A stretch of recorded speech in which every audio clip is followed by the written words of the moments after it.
Turner took one of the most shocking paths a child star can take. Instead of addiction rehab in jail, he became an evangelical Christian and a happily married family man. Please welcome the author of Still Growing, Kirk Cameron. Glad to have you here.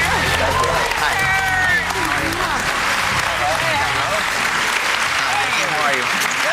Very excited you're coming today. It's hard to see you as a man. I know. You know, as a grown-up. Yeah, 16 again. I do. I really do. No, but he looks the same. Time has stood still with you. Well, yeah, I had the posters of you up in my room when I was a teenager. You did? I did, yeah, with Tiger Beat, TV Guide, And it's so, you know, Teen Beat, Big Bupper. You were there. You know, I actually heard that there were some Growing Pains fans here, and that Joy was the biggest Growing Pains fan. I got all your letters over the years, and I heard you were crushed when the show ended, so I brought something for you. What did you bring? I brought something very special. This is the last remaining Mike Seaver pillowcase. Oh, my God! Oh, I love it! And I even signed it for you. Thank you so You will now much. rest comfortably during acupuncture, I bet. You can use that. Now I will just dream. Now you'll have something to think about. Thank you so much. This book is great, you know, because we obviously remember you back then, but you kind of give us the update, and you go back into the times of Growing Pains, and I didn't realize you almost didn't get the role. I thought that was just a hands down right away. What happened? Yeah, no. I hated going out on auditions as a little kid. I wanted to hang out and play with my friends. So this is another boring audition where my mom had to brush my hair, tuck in my shirt, and go to an audition. And I was about a half hour late, and they had closed the door. And I told them, my mom's waiting out in the parking lot, and she'll kill me if I don't get in here on time. And I went in. I think I blew the audition, but at the end, I asked the producer, I said, now, let me just ask, is this supposed to be a comedy or what? And they said, well, the guy's not a very sharp knife, but that's perfect for Mike Seaver. So they brought me back, and I did better, and I got the role. Oh, you know, didn't you fire your mother as your manager after a while?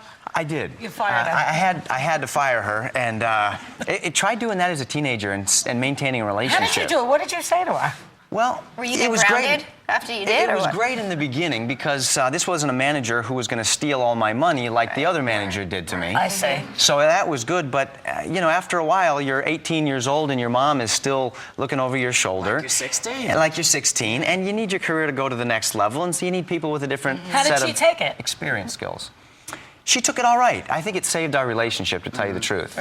Ending the business relationship saved the personal stuff. Well, I wanted to ask you, because growing up, you felt that something was missing in your life. You were an atheist when you were younger, and something was missing. So what happened to you? Well, when I was about 17 or 18, I pretty much had grabbed the golden ring. You know, I was making lots of money. I was pretty famous and had everything I wanted. But I got thinking about the fact that I was part of the ultimate statistic. 10 out of 10 people die. And I think it's good to think about that every now and then. Yeah. And I thought, if there's really a God who's blessed me with this wonderful life, I've done everything but say thank you. Yeah. And I started asking questions and became convinced that there is a God, and he's blessed me. And I want to live my life in a way that says thank you and be the person he wants me to be. That's excellent. When you told people that you had become a Christian, folks had very odd reactions to it, I'm told. They said, well, you know, you could have picked something different to become. It's going to be harder for you to get jobs. What'd you think of that? Yeah, you know, I had lunch with a guy who said, boy, Kirk, you sure picked the one religion that's unacceptable in Hollywood, didn't you?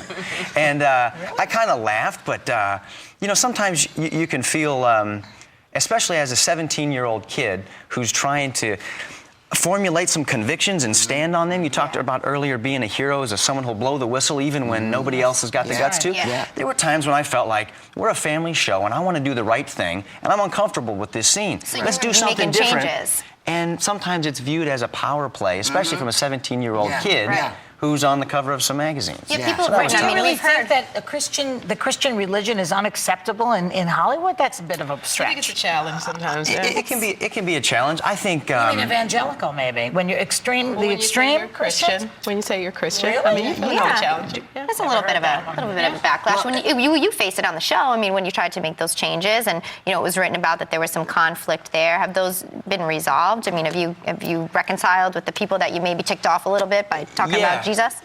Yeah, definitely. Like I said, faith really wasn't the issue that caused a lot of friction on the show. I think ego tends to cause more friction on the show than anything else, especially from a young kid. Yeah. And the biggest the religion. cast is Egotism is the greatest religion. It is the me religion. But also, you know, you true. discovered during the course of this who you were, because basically what you had to do is you had to make decisions, like deciding to take a bus instead of taking a plane.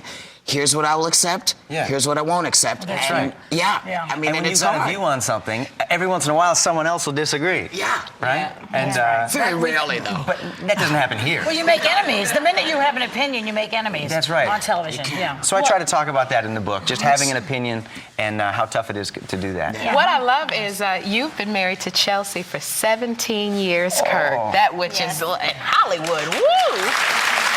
And Chelsea plays your girlfriend on the show. That's right. And you guys have 6 children. Kids. You That's have right. 6 Well, kids. 4 of them were adopted, right? There they are. Yeah, What we. made you? Oh, that looks so They good. all look like you. Yeah, well, we.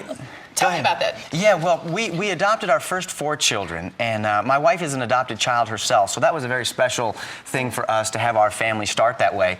And then after the 4th child, Chelsea told me the sink was broken in the sink, and I looked at it. It looked fine, but at the top there was this little popsicle stick-looking litmus paper test that read positive.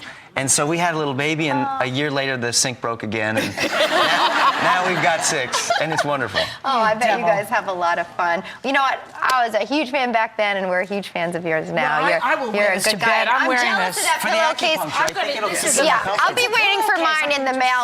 I will, Kirk. Come back again and see us. Tell those kids we say, hey, everyone in the audience is getting a copy of Still Growing. We'll be right back.